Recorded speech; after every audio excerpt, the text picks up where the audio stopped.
Welcome everyone to Monsters Multiclass. I'm Kevin Odie. I'm Jared Bornagle. And I'm Will Meldon. And on this episode, we're taking a look at our monster of the week, the Vegepygmies. All right, Vegepygmies. These adorable little fungus monsters are born from a rust-like mold called Russet mold. Not rust mold, Russet mold. But it is red, looks like rust, and can pop up just about anywhere. Generally, a forest is your most common area, but as long as it is dark and wet and, where any mold usually grows, you can get russet mold. And this mold is extremely poisonous and basically just hangs out, and as somebody gets close to it, poisons them, or at least attempts to, and then very rapidly kills them to the point of 2d6 every 6 seconds. For a commoner, that is almost instant death. Even for an adventurer, that's pretty bad. When a humanoid dies, sure,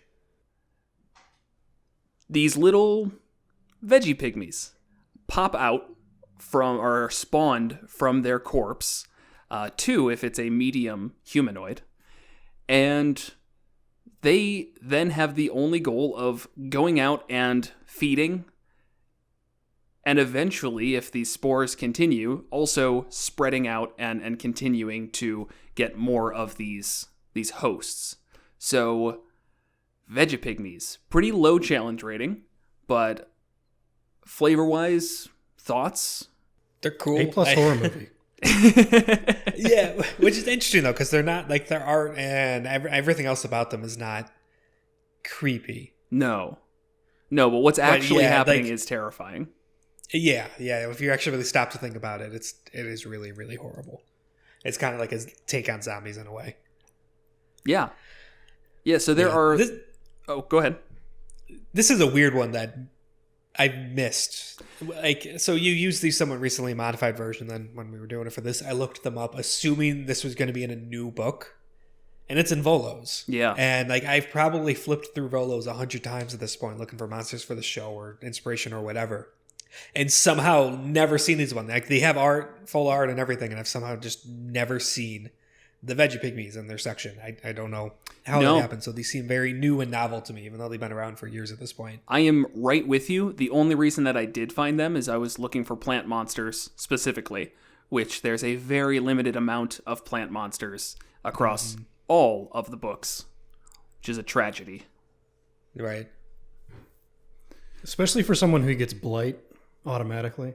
Yeah, as the druid of the party. Yes, I'm sure you feel that. Yeah.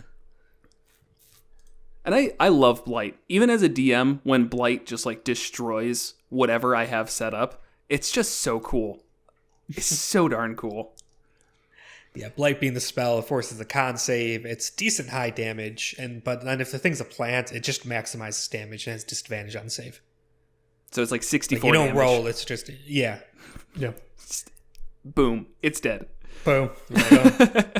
So there are 3 stat blocks here. We've got the standard Vegepygmy, we have the Vegepygmy Chief, and the Thorny, which is what happens when an animal or a beast of some sort gets in contact with this russet mold. So might as well just start with the first one. Yeah, I feel so rusty. Right, we haven't talked about a monster in so long. Right. Rusty. Oh no. And in a way, we are also talking about the russet mold, as I think it's a very important key factor in this. So we've got 3 stat blocks, but we can add the russet mold as a 4th stat block in its own way. Right. But starting with the Vegepygmy, so this is a small plant, has an AC of 13, challenge rating 1/4, so pretty easy. HP of 9, speed of 30. Its stats are fairly basic, with the highest being 14 in Dex. And it's somewhat intelligent, which I think is going to be important when playing this. It has 6 intelligence, better than most beasts you're going to see. Definitely better than any plant I've ever talked to. So it gets a leg up there. Ooh, I don't know. The Woodwode, which coincidentally is another plant monster right below this in Volos, has an intelligence of 10, so... How have I never heard of that one either? See, I don't know. Yeah, it's Literally coincidentally the next just page. alphabetically next there. There's- Like the 2 plant monsters in the book. We're going to look, and there's going to be like 60 different plant monsters that we've somehow missed.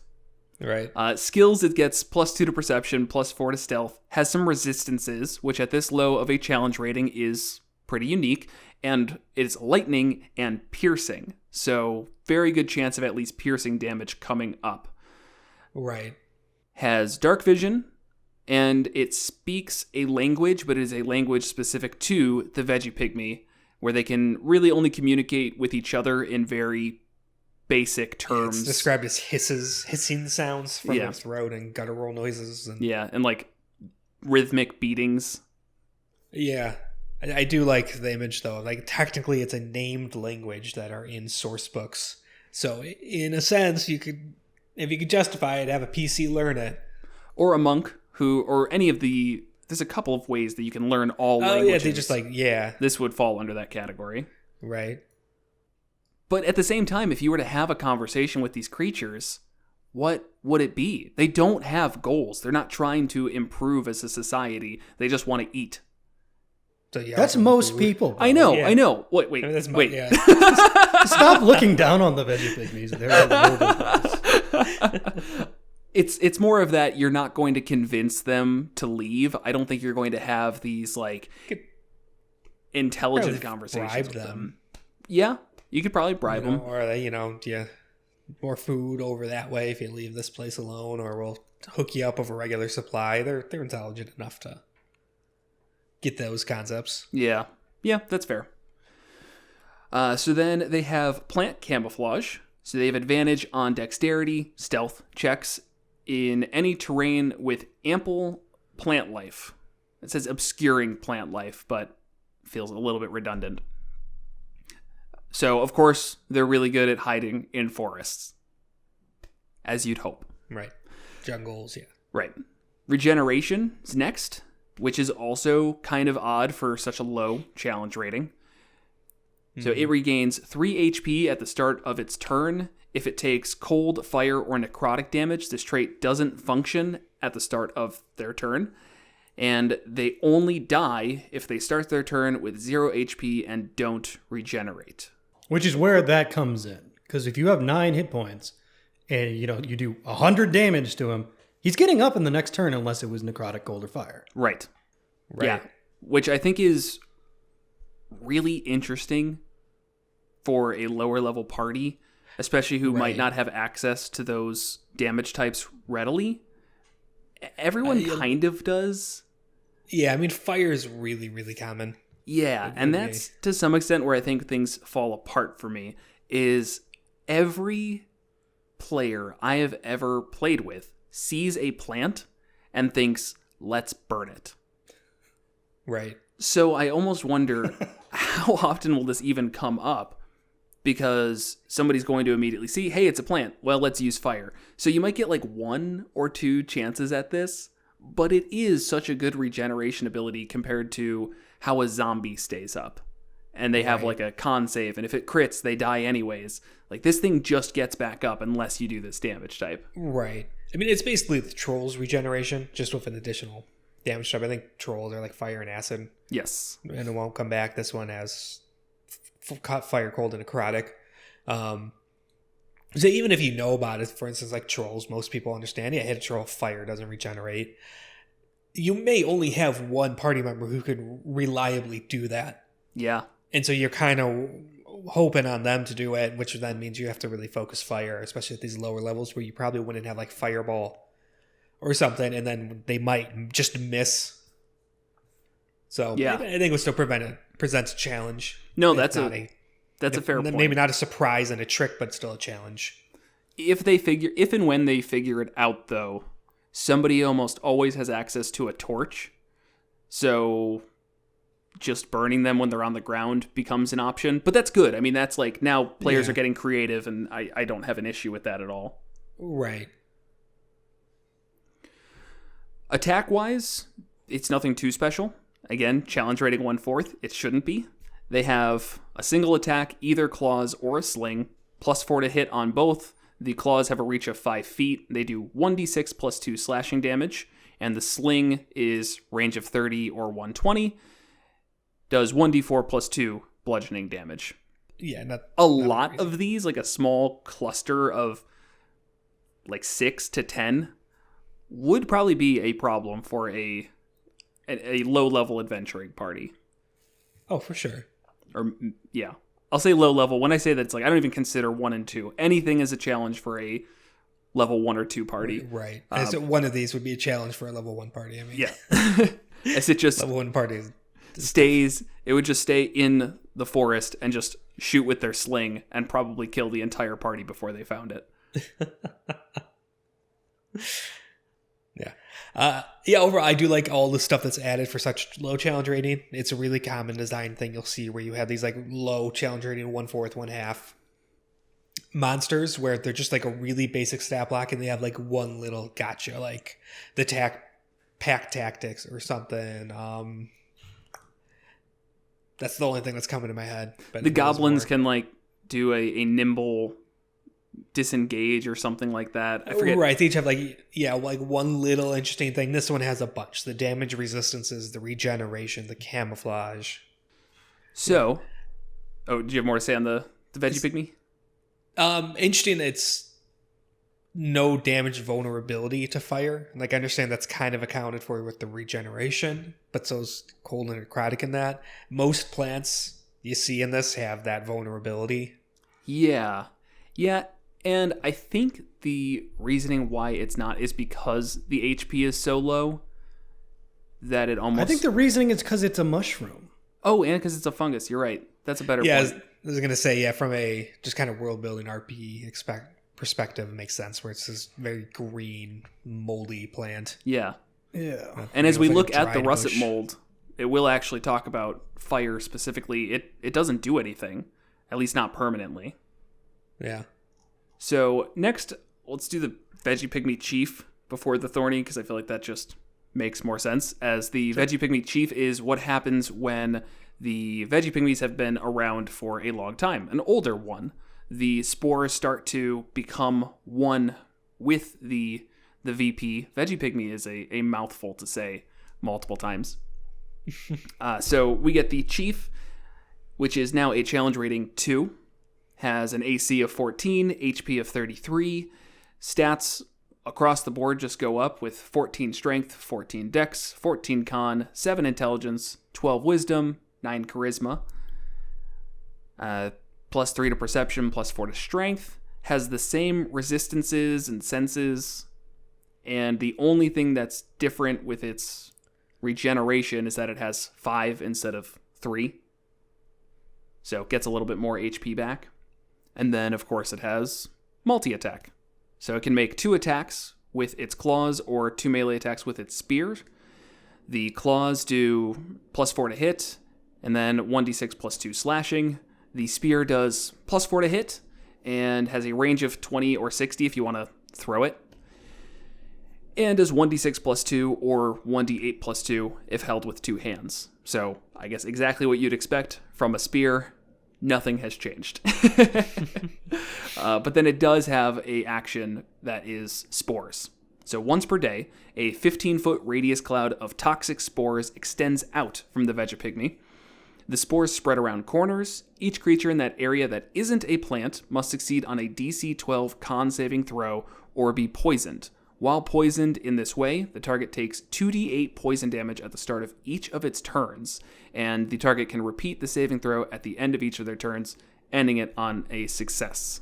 So for a challenge rating 2, that 2d8 is a lot. And poisoned.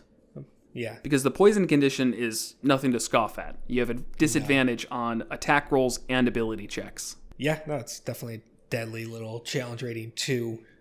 And it does just kind of feel like the perfect upgrade of the Vegepygmy. Yeah. From a lore perspective, I find it interesting. The Vegepygmy Chief, it does go on to say that's what people out who are not Vegepygmies call these versions of them. But it does not sound like there's any form of leadership. There could actually be a whole bunch of these. It just has to do with them being around for a while, and that's it.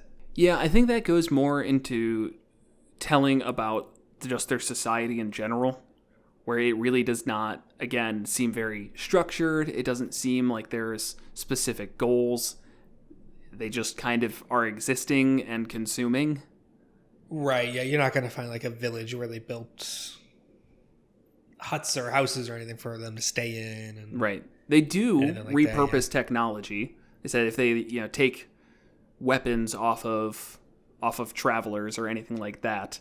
So they're not building their own stuff so much, but you could definitely change these if you wanted by for example, maybe they took out a caravan that was moving, I want to say like spell scrolls, but that's too much. But like, let's just say some weaponry of sorts. Then it's just a bunch of Vegepygmies now with scimitars. Okay, great. You can do that. They might do some more damage, which could be fitting. Right. And flavorful world building, all those things. Right. Yeah, it also does say they feel just a kinship with other plants and fungus creatures, and so they can very easily coexist with other plants like mycondids, shriekers, and violent fungi. Violet, not violent. Oh. Yeah, that's interesting then. I wonder if... So coexist, sure. I wonder if they'd work together. Or if I could see like a intelligent mycondids utilizing this workforce. Just to vary things up a bit. Yeah, from a flavor perspective, you can go a lot of ways with this. Yeah. All right. With the Chief Spores ability, I know this wouldn't probably come up to your adventuring party, but just for the sake of consistency and lore building, I would have thought they would have added a line where same with the Russet mold, if a creature is killed by this poison damage, then, X number of hours or days later, more Vegepygmies will spawn from them, that sort of thing. I think that's assumed. Or at least clarified, but not in the stat block. Right.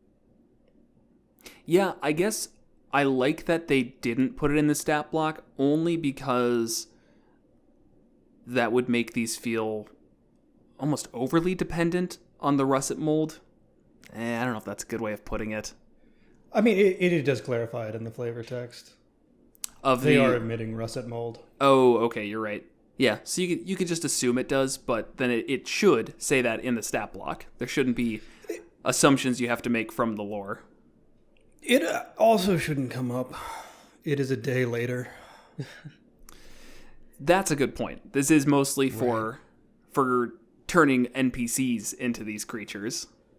If you turn your entire party into Vegepygmies via their corpses, I think you're just describing something horrifying to them to make them feel bad for getting TPK'd. By a bunch of plants.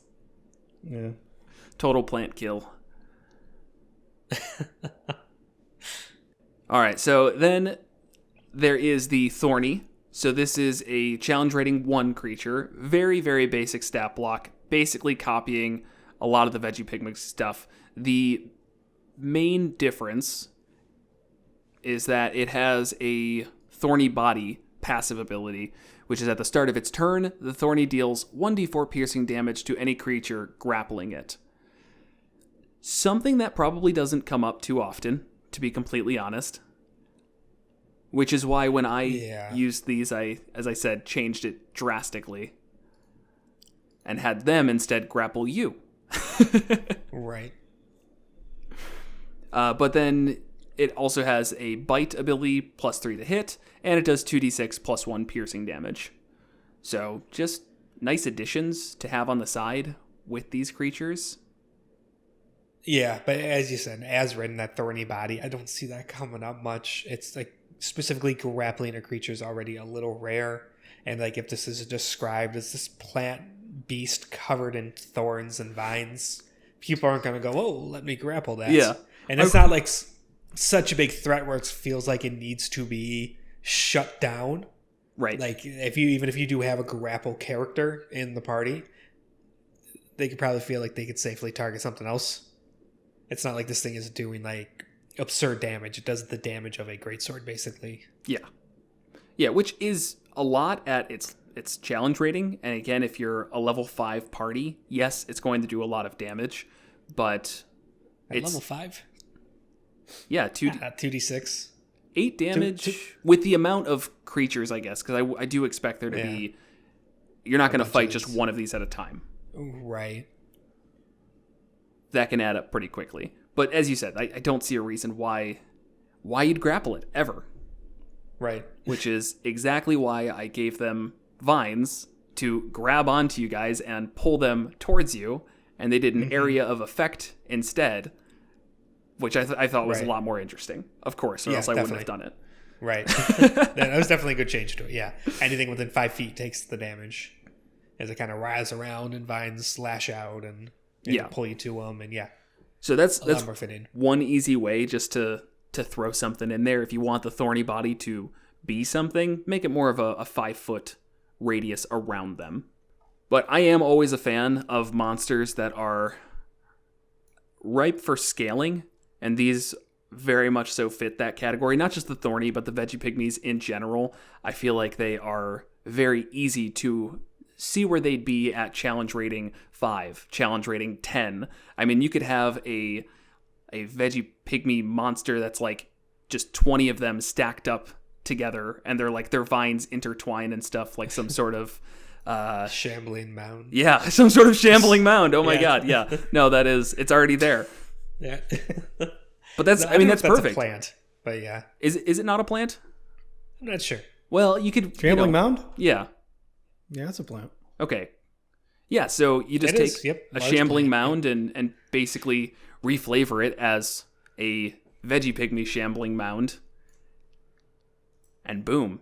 That's a great fight right there. Is you've got a shambling mound and a bunch of Vegepygmies surrounding it that are probably worshiping it as a god. Which then brings up the next topic, which is the battlefield, which is something that the adventurers will most likely be fighting against as well with this russet mold that I would expect to be everywhere.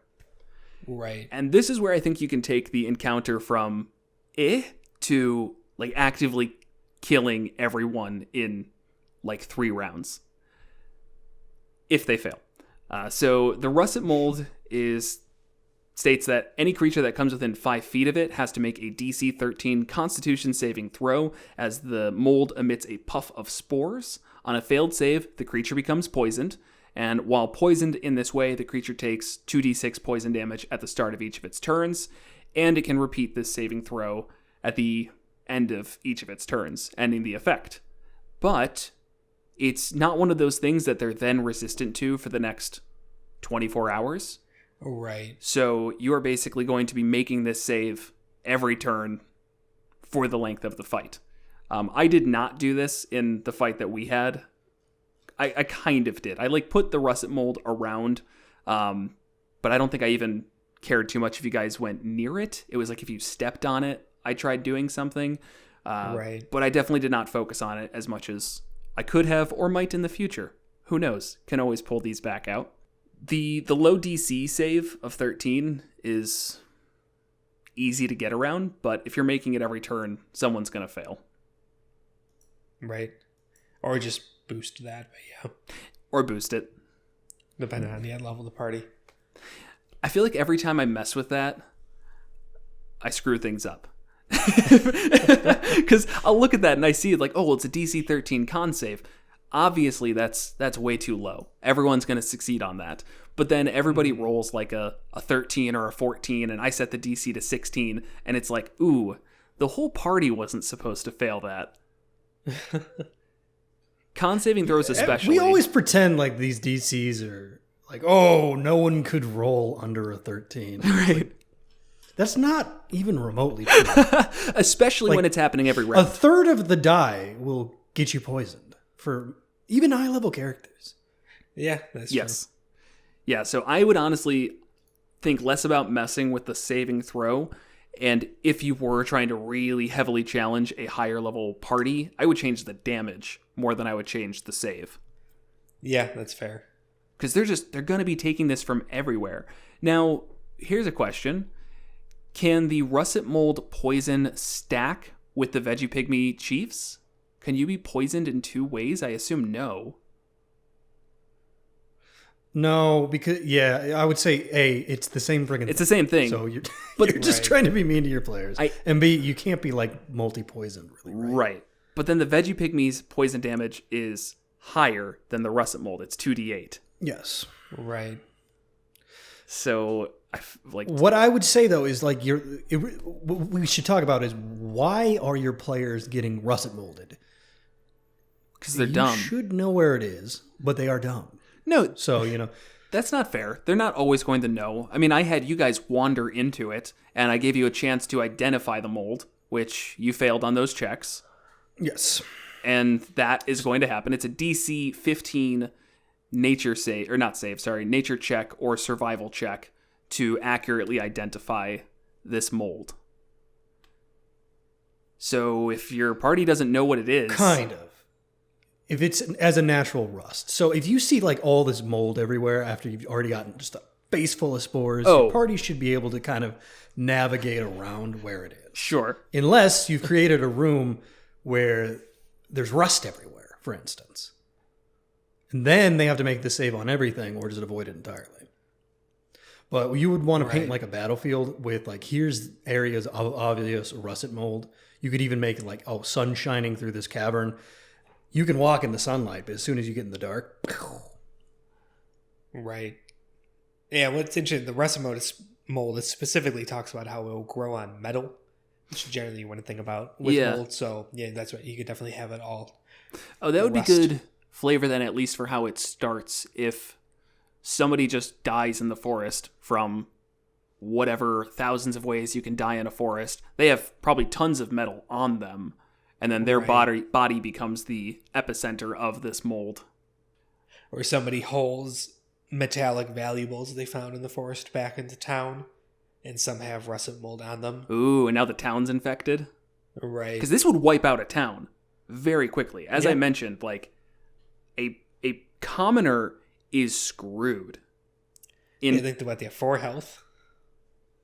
Yeah, something like that. Yeah. And this does, on average, 7 damage per 6 seconds.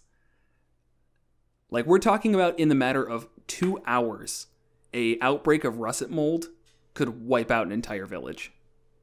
Except it doesn't grow that fast. It's not like it spreads from person to person. Right.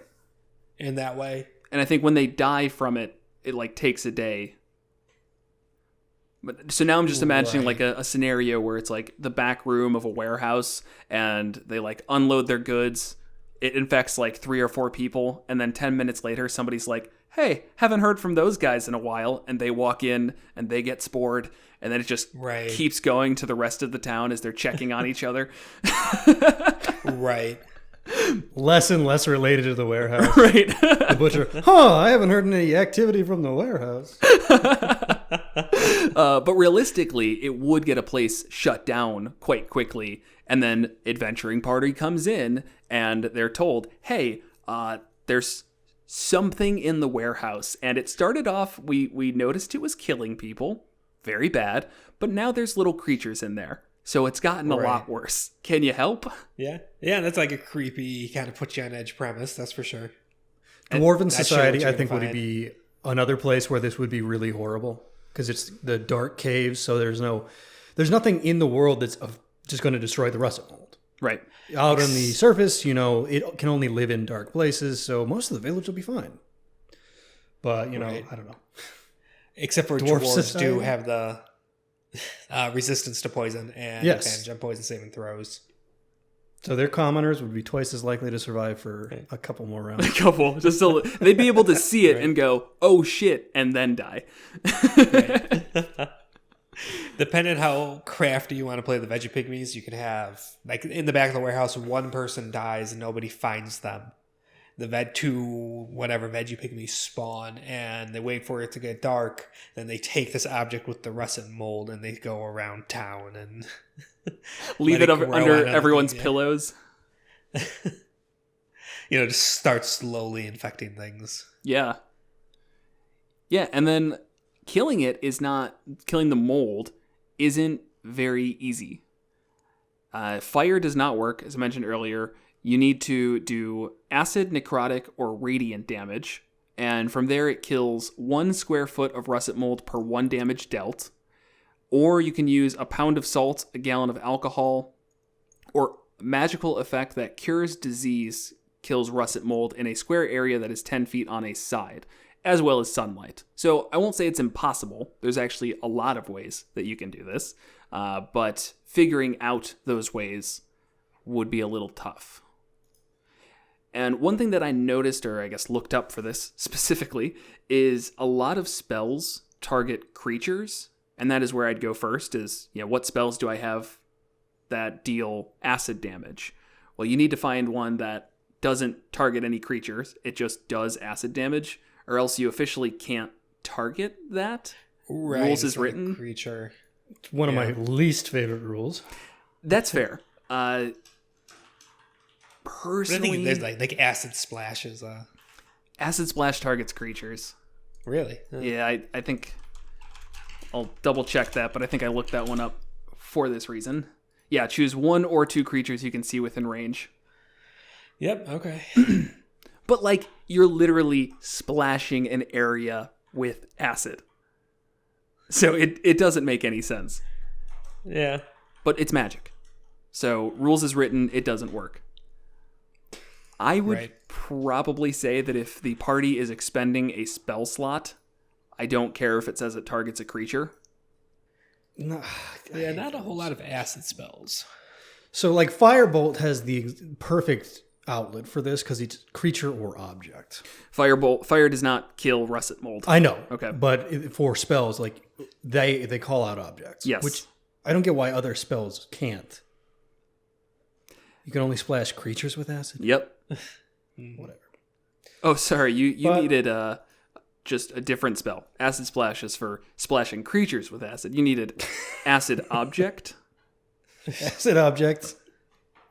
You learn plenty of cantrips. That'll get used. Sunlight is obviously the spell that you'd want to really clean up a town with. Yeah. Mm-hmm. Yeah, which I also like the idea of keeping these in caves, and especially dungeons are perfect for these things. Right. I think because you have this size table where the bigger the thing they kill, the more spore monsters you get. But how are you going to kill a gargantuan creature? You do it in the background. The dragon eventually came down with some kind of lung infection from the mold and died. Yeah. And now low-level players can go screw around in an ancient dragon dungeon. Right. Filled with these things. Yeah, and oh my god, the flavor of that. Going into a dungeon that has this russet mold everywhere, but the party needs whatever is at the bottom of it. Right. Oh my god. So great. You'd have some rooms that were unaffected and might be a little bit safer, where other ones just very difficult that you have to get through. I'm sure you'd be able to find ways to get around the poison initially, but then as a DM, you're just going to constantly screw with the players to some extent and find ways oh, you're wearing a mask? A Vegepygmy just pulls it down. I mean, or the equivalents, of course. Just blows in your face. Yeah. But leading up to a ranked up, again, that Shambling Mound fight that we talked about, where, yes, it was an ancient dragon, but they took down an ancient dragon via russet mold, and here we go. Now it's this huge creature that the party has to fight. That's much more in line, because otherwise the party was how are we going to fight an ancient dragon? Well, you don't. You're not. He succumbed to a lung infection. And you might too if you stick around too long. Right. Yeah, so I could see an entire dungeon flavored with this. Maybe just a part of a dungeon if you wanted to make it brief, but yeah, that's great. This flavor. is perfect for turning a little section of your dungeon into this weird, rusty hellhole. Yeah. And then if the party knows what it is, it can still be a resource drain. Say that they open up the door and they see that there's rust mold in there. They figure out what it is, and somebody has a spell that lets them destroy this. Some acid spell, a necrotic or radiant, or they have a sunlight spell, which is a pretty high level. They can just... Or they carry around a ridiculous amount of salt. Not the salt, but the alcohol. You could definitely... There's that jug. jug of many The liquids. jug of infinite alcohol? No. There's not. I don't. Yeah, there's like the alchemy jug where I don't Alchemy know if jug. alcohol is one of the things, but yeah. Beer. You can make beer. Okay. I don't know if beer would do it. I don't know if I'd count that either. I think it's supposed to be like rubbing alcohol. hard liquor or pure alcohol, yeah. But yeah, if you carry a lot of salt with you, I guess. But yeah, the party has the sunlight spell, and so instead of trying to walk through this, they just cast the sunlight spell, or they have spells that let them resist poison damage or the poisoned condition. The monk is immune to poison anyways. The monk just sprints through the entire, just rolling around in the dungeon. There we go. The monk gets to feel cool. Yeah, that's... The dungeon masters need to go out of the way to make sure the monk has opportunities to be cool. Because they won't find many themselves. Or they set up a elaborate mirror trick in order to get sunlight into the cavern. There you go. It's a real classic months-long construction project to get highly polished mirrors from whatever secret dwarven mirror factory is across the continent. We're going to need a lot of mirrors. The alchemy jug also can just make acid. So. Oh, perfect. And you can just buy acid. Only 8 ounces, but yeah. I don't know what the... Yeah, I think there's damage that does, if any. 8 ounces of acid does X amount of damage, which is however many square feet. Yeah, there's tons of ways that a party can get rid of it, but it's not right there in front of them easily. Right. A paladin's lay on hands actually does some good stuff too. First of all, lay on hands will get rid of the poison condition, of course. But I believe it says somewhere in here. Or a magical effect that cures diseases, kills russet mold in a square of 10 feet on a side. So a paladin could use their 5 points of lay on hands and destroy some of the area if they've figured that out. Right. Though you have to get in touching distance. So I think every time you did that, you'd have to make the save. Don't paladins become immune to poison at some point? I think disease. Disease? Okay. Yeah, I know. Yeah, definitely not poison. Poison's too common. Yeah, I think disease. Any magic that neutralizes poison or cures disease kills the infestation. So if you're immune to disease, how do you think that plays out? You'd still be poisoned. Okay. It's a little complicated because, diseases don't really come up that much. But nope, the monk's the only one who can tank this one. All right. The dwarven monk just looks at it like, oh yeah, we used to eat this stuff.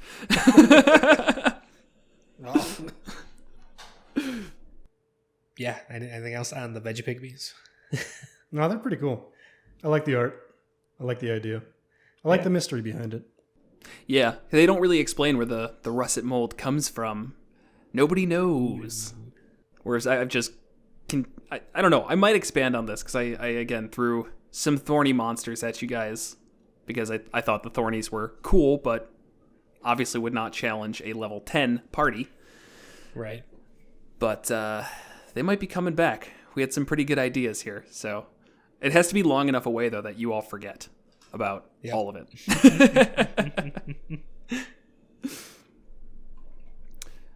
Which does honestly lead into the idea of, as a DM, since these will be foreign to most people, you probably need to tease some of the ways to take care of the mold.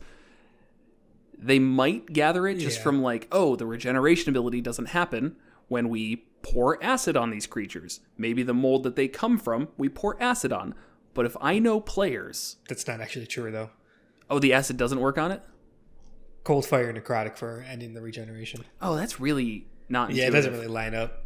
Okay, well, let's say they figure out the necrotic thing. I still could see players just, not putting 2 and 2 together. Like, oh, necrotic worked on this, let's do necrotic on that. But fire works on the regeneration, but not on the spores. So, tricky. Yeah. So again, as a DM, probably need to tease some aspects. Like they find a little area where there's absolutely none of it. It's like, oh, why is that? Oh, there's a spilled jug of liquor here. How interesting. Right. If it's taking over adventurers in the woods or in caves or such, people have liquor on them. Yeah. Just a high-proof There's no alcohol. russet mold here. What's going on? Oh, that's the acid spring. There's just acid springing from the ground. I didn't say acid. I said alcohol for a reason. I know. How you spoon feed this to your players if they aren't getting it, it's up to you, man. Yeah, but you should. But you will need to. You'll need to. All right. I think that's everything. Yeah. Thank you for listening. Promotional minute. I think still have to do that, right? Yeah. Okay. Yeah, every video. Everyone. All right.